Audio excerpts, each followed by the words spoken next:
Hello 7th grade, this is Miss Reeser here. Just wanted to make a video for you for lesson 6. But before we get into that, I want to thank you so much for all the hard work you're putting into your assignments. And I also want to thank your parents for all the hard work that they're doing. I really appreciate that, and we couldn't be doing this without you being willing to work together like this. So thank you very much for that. For lesson 6, we are talking about simple and compound sentences.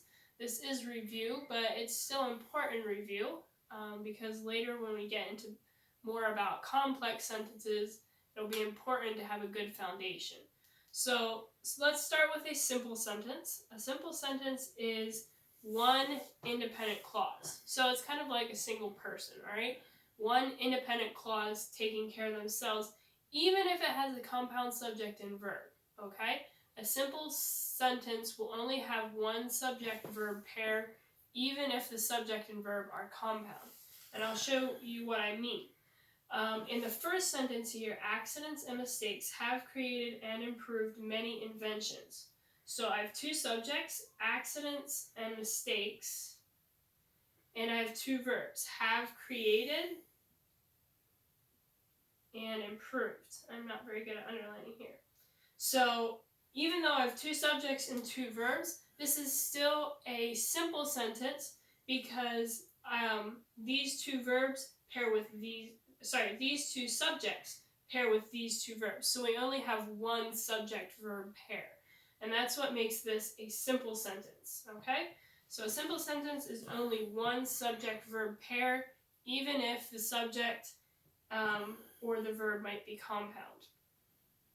Now, a compound sentence consists of two or more independent clauses. So we said a simple sentence is kind of like a single person, and think of a compound person kind of like a married couple, all right? They get married and they become one. So that's how a compound sentence is.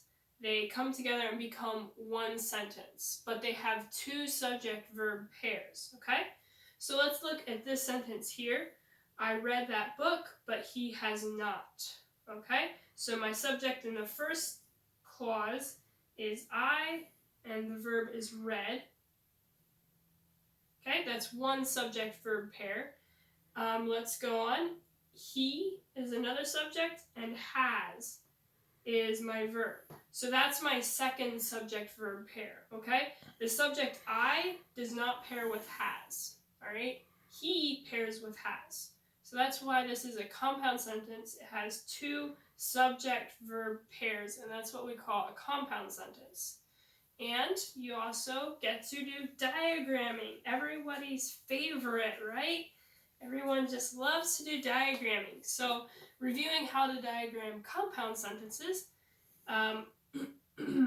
the main thing to remember is the first clause goes on top, the second clause goes below it, and you connect it with a dotted line like this, between the two verbs, all right? So make sure you're connecting it between the two verbs.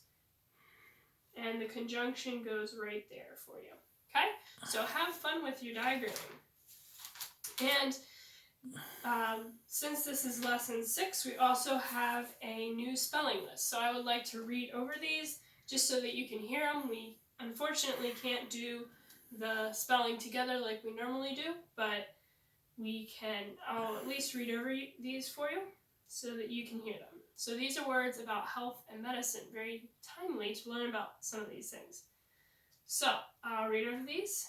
Physician, surgery, ambulance, immune, stethoscope, contagious, nausea, thermometer, allergy, suture, appointment, surgeon, vaccination, physical, bacteria, antibiotic, hygiene, sanitary, infection, virus.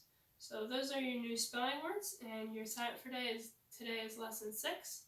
I hope you're having a good time, 7th grade. Thank you again for your hard work, and I just want you to know that I'm praying for you and thinking about you.